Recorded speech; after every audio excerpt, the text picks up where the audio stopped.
বন্ধুরা, যাদের বাড়ি সিরাজগঞ্জ তারা হয়তো এই এলাকার নামটা জানতে পারবেন, এই জায়গাটার নামটা জানতে পারবেন। আর যারা জানেন না তাদেরকে জানানোর জন্য আপনারা কমেন্টের মাধ্যমে এই জায়গাটা নাম উল্লেখ করে যাবেন এবং এই জায়গাটা কোথায় অবস্থিত আপনারা অবশ্যই আমাকে জানাবেন।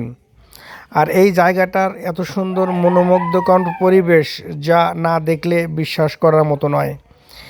এত সুন্দর একটা ব্রিজ করেছে, ব্রিজের নিচ দিয়ে এবং ব্রিজের আশেপাশে যে এলাকাগুলো আছে অনেক সুন্দর, সবুজের সমারোহ, যেদিকে তাকাই চোখ জুড়িয়ে যায়। আর বিশেষ করে এই ব্রিজের যে দৃশ্যটা, এটা আসলেই অনেক সুন্দর লাগে। আর এত সুন্দর করে এই ব্রিজটা তৈরি করা হয়েছে যা না দেখলে আপনারা বিশ্বাস করবেন না।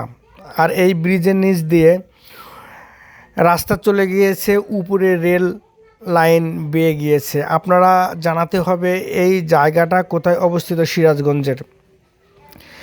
যাদের বাড়ি সিরাজগঞ্জ তারা অবশ্যই এই জায়গাটার নাম জানতে পারবেন এবং কমেন্টের মাধ্যমে অবশ্যই জানিয়ে যাবেন যে জায়গাটা কোথায় অবস্থিত।